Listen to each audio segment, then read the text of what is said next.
Hello and welcome to Reading the Gospels Together for Tuesday, April the 28th. And today it's Mark chapter 5, actually the end of Mark 4 as well, which really belongs in Mark 5.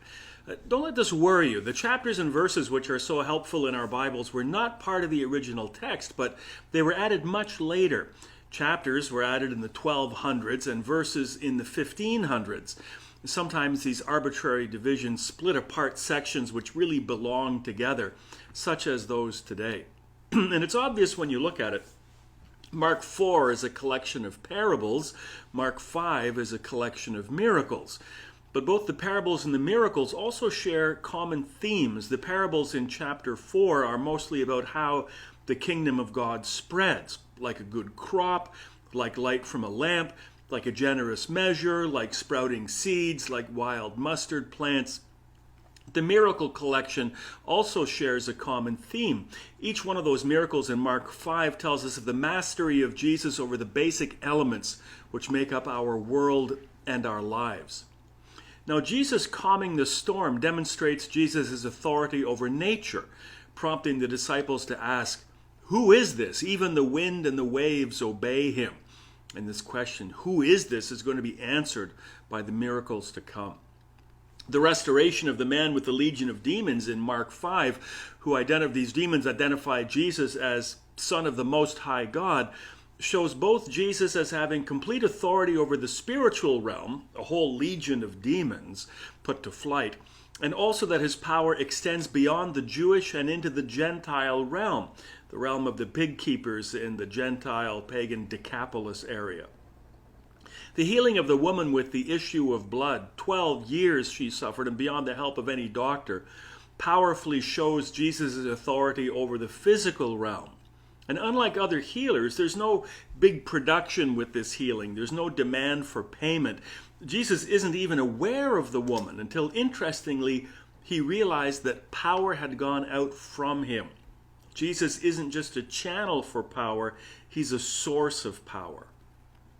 Finally, the healing of the daughter of Jairus poignantly demonstrates Jesus' authority even over death itself.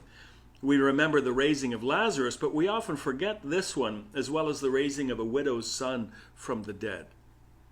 This section then shows Jesus, the Son of God, as possessing full godly authority when you look at all these miracles together.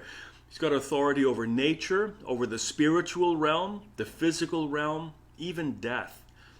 Remember, the passage began with the calming of the storm, and there are three important moments which set the tone for the whole chapter. First, the disciples ask Jesus, "Don't you care? Don't you care if we drown?"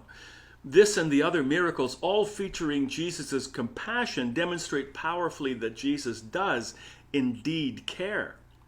Second, there's an interesting word here. Jesus, it says, rebuked the winds and the waves. Again, this is Jesus directly commanding the forces of nature. He's not praying for an end to the storm. He's commanding it with complete authority. Thirdly, Jesus says to the disciples, "Why are you so afraid? Do you still have no faith?"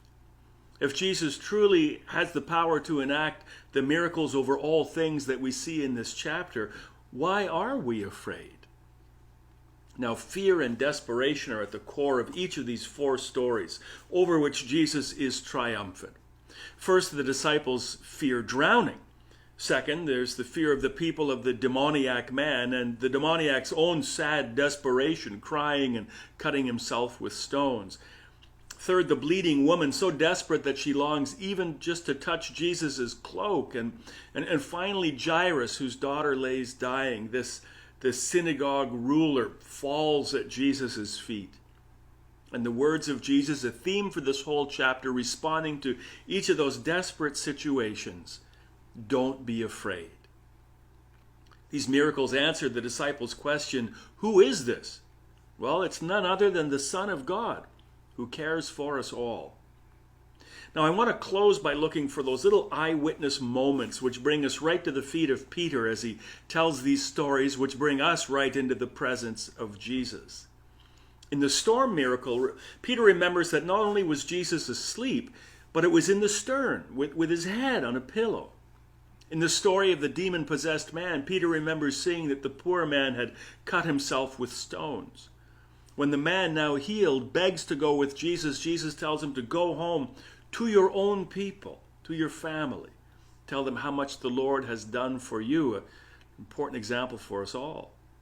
In the healing of the bleeding woman, Mark's gospel pessimistically points out that she'd suffered a great deal under the care of many doctors and spent all she had, yet instead of getting better, she grew worse. Matthew doesn't mention this at all, and Luke, extending professional courtesy to fellow physicians, says only, no one could heal her. Upon her healing, Matthew and Luke report that she was made instantly well, and Mark's gospel adds, she was freed from her suffering. Finally, in the healing of the daughter of Jairus, we're told that Peter, James, and John accompanied Jesus into the house where the dead girl lay. And only in Mark do we hear the actual words Jesus said, Talitha koum, which are Aramaic words, the common form of Hebrew of the day of Jesus. And Mark, for his Roman audience, translates for us, little girl, I say to you, get up. Talitha koum. And Peter remembered those words just as Jesus said them. All of those details, only Peter, and through him, Mark, includes all of these little intimate details, these touching moments which personalize the eyewitness account. And just in case you think this isn't Peter speaking, after Jairus' daughter is healed, what does Jesus tell them to do? Give her something to eat. If you only had this one fragment of this one verse, you would know that it's the Gospel of Mark with the voice of the ever-hungry Peter telling the story to us. Wonderful. And it's all right there for us to read. Now, tomorrow, chapter 6 is one of the longest in Mark, 2 whole pages. It bounces around a bit, unlike the 2 very thematic chapters we've just read. But as a treat, it includes 2 of the most famous and familiar of Jesus' miracles. I'll see you then.